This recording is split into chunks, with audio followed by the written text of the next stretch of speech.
है तो फिर लोटस की छत्र छाया ही देश को नई ऊंचाइयों पर ले जाएगी।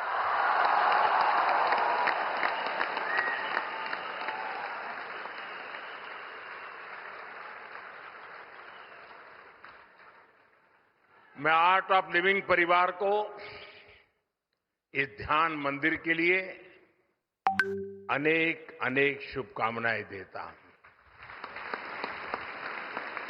साथियों, बेंगलुरु का माहौल, यहां का वातावरण कुछ अलग ही होता है। ये शहर सॉफ्टवेयर और सर्विसेज के लिए दुनिया भर में जाना जाता है, लेकिन भारत की सांस्कृतिक पहचान, स्पिरिचुअलिटी, आध्यात्मिक चेतना को भी इस शहर ने नई ऊंचाई दी है।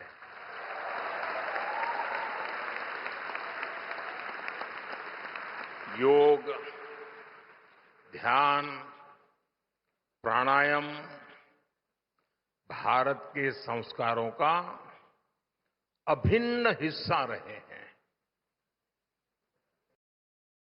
और जैसा गुरु जी ने कहा, आज दुनिया भर के लोग भारत के इन आध्यात्मिक संस्कारों से प्रभावित हैं और इन्हीं पुरातन संस्कारों से भारत की भी अनेक संस्थाओं को प्रेरणा मिलती रही है। साथियों, इसी प्रेरणा से श्री श्री रविशंकर जी ने 45 वर्ष पहले आर्ट ऑफ लिविंग के रूप में एक बीज बोया था। आज वो एक विशाल वटवृक्ष के रूप में हमारे सामने है। इस वटवृक्ष की हजारों शाखाएं दुनिया भर में अनगिनत लोगों के जीवन को स्पर्श कर रही है। और मुझे विदेश में जहां जहां जाना पड़ता है सरकारी काम के लिए, तो कोई न कोई आप वाला मिल ही जाता है।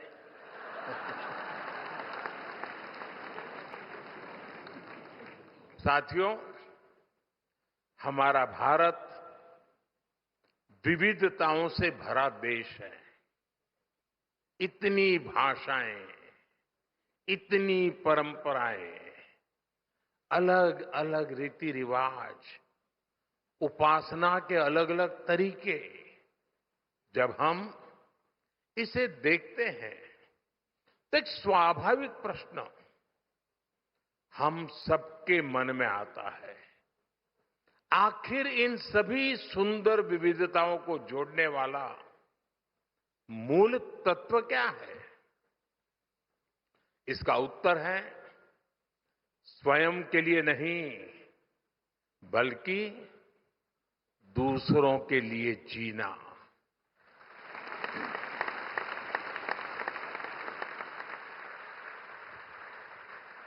हमारे यहां कहा गया है,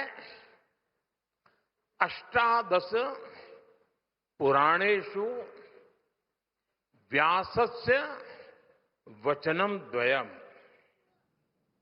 परोपकाराः पुण्याय पापाय परपीडनम। अर्थात दूसरों की सेवा करना पुण्य है और पीड़ा देना पाप है। सेवा परमो धर्म है। ये हमारे समाज का स्वाभाविक चरित्र है। पीढ़ी दर पीढ़ी ये संस्कार सरिता हम सबको संस्कारित करती है, प्रेरित करती है, ऊर्जावान बनाती है। भारत के अनेक आध्यात्मिक आंदोलनों ने अंततः स्वयं को मानव सेवा के माध्यम से ही अभिव्यक्त किया है। मुझे खुशी है कि आर्ट ऑफ लिविंग के हर प्रयास में सेवा की इसी भावना का प्रतिबिंब नजर आता है।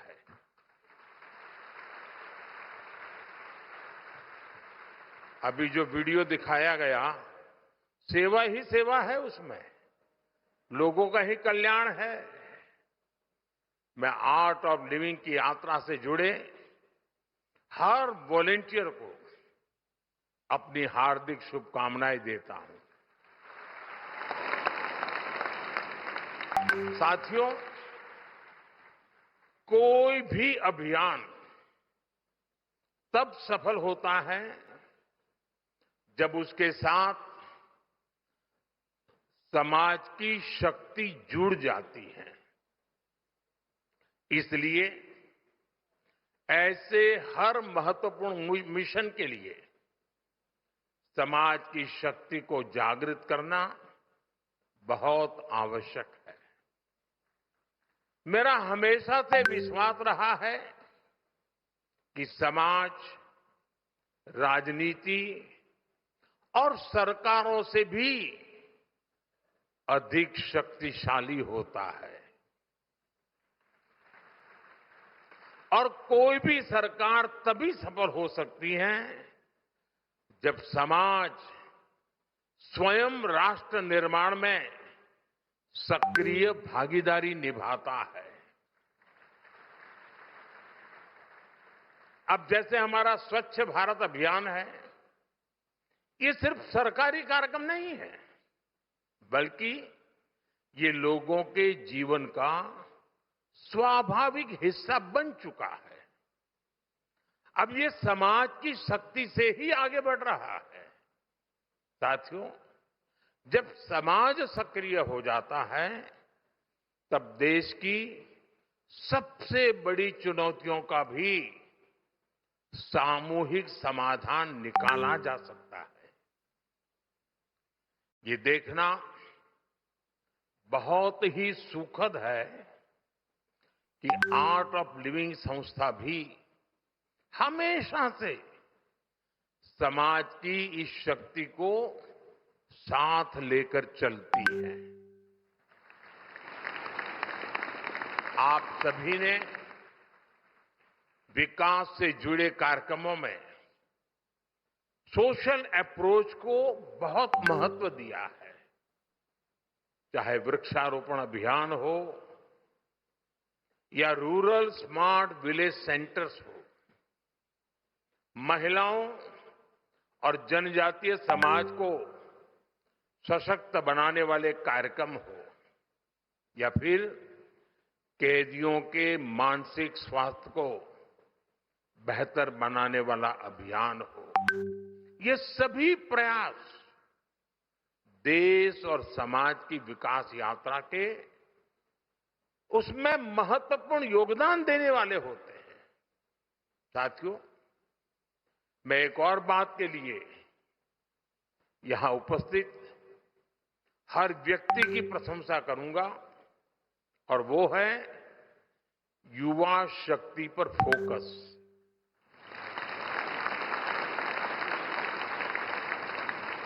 आज की दुनिया में बहुत तेजी से बड़े बड़े परिवर्तन हो रहे हैं। हर दिन साइंस नई संभावनाओं के द्वार खोल रही है। नए नए इनोवेशन पूरे की पूरी इकोनॉमी को बदल रहे हैं। भारत इस बदलाव में केवल भागीदारी नहीं कर रहा, वो कई क्षेत्रों में नेतृत्व भी कर रहा है।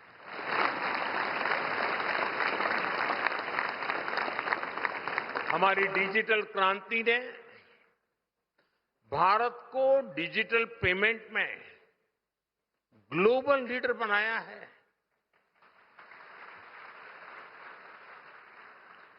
आज इंफ्रास्ट्रक्चर भी अभूतपूर्व गति से आगे बढ़ रहा है और फ्यूचरिस्टिक विजन के साथ आगे बढ़ रहा है। स्टार्टअप में भारत बहुत तेजी से दुनिया का तीसरा सबसे बड़ा इकोसिस्टम बना है।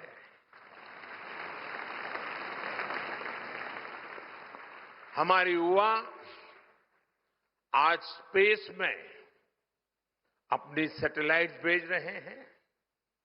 देश की ऐसी सभी उपलब्धियों का सबसे बड़ा कारण है हमारे युवा है और आर्ट ऑफ लिविंग है। युवाओं को आज के आधुनिक युग की चुनौतियों के समाधान पाने में गुरुदेव और आर्ट ऑफ लिविंग बहुत सहायता कर रहा है। साथियों, आज टेक्नोलॉजी की वजह से दूर बैठे लोग एक पल में एक दूसरे से जुड़ रहे हैं, लेकिन जरूरी है हम दुनिया से जुड़े या न जुड़े, स्वयं से तो जुड़े।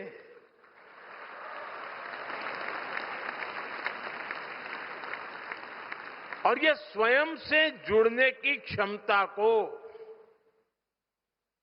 चाहे बीजारोपण करना हो, उसको सिंचन करना हो या उसको सक्षम बनाना हो, ये महान परंपरा से संभव होता है। विकसित भारत का निर्माण ऐसे युवाओं से ही होगा जो युवा मानसिक रूप से शांत हो, जो सामाजिक रूप से जिम्मेदार हो और जो समाज के प्रति संवेदनशील हो। इसलिए स्पिरिचुअल वेलबींग, मेंटल हेल्थ, योग, मेडिटेशन, इस पर काम करने वाली आपकी ये महत्वपूर्ण गतिविधि और इस प्रकार से काम करने वाली अन्य संस्थाएं भी, इन सब की भूमिका बहुत बहुत अहम है। ऐसी संस्थाएं लोगों में जुड़ाव, अपनापन और सामूहिक जिम्मेदारी का भाव मजबूत करती हैं। साथ ही ऐसी संस्थाओं में लोगों को अपनी संस्कृति को जानने और समझने का अवसर भी मिलता है। मुझे विश्वास है कि आज जिस ध्यान मंदिर का उद्घाटन हुआ है, वो आने वाली अनेक पीढ़ियों को, हजारों लोगों के लिए शांति और उपचार का केंद्र बनेगा।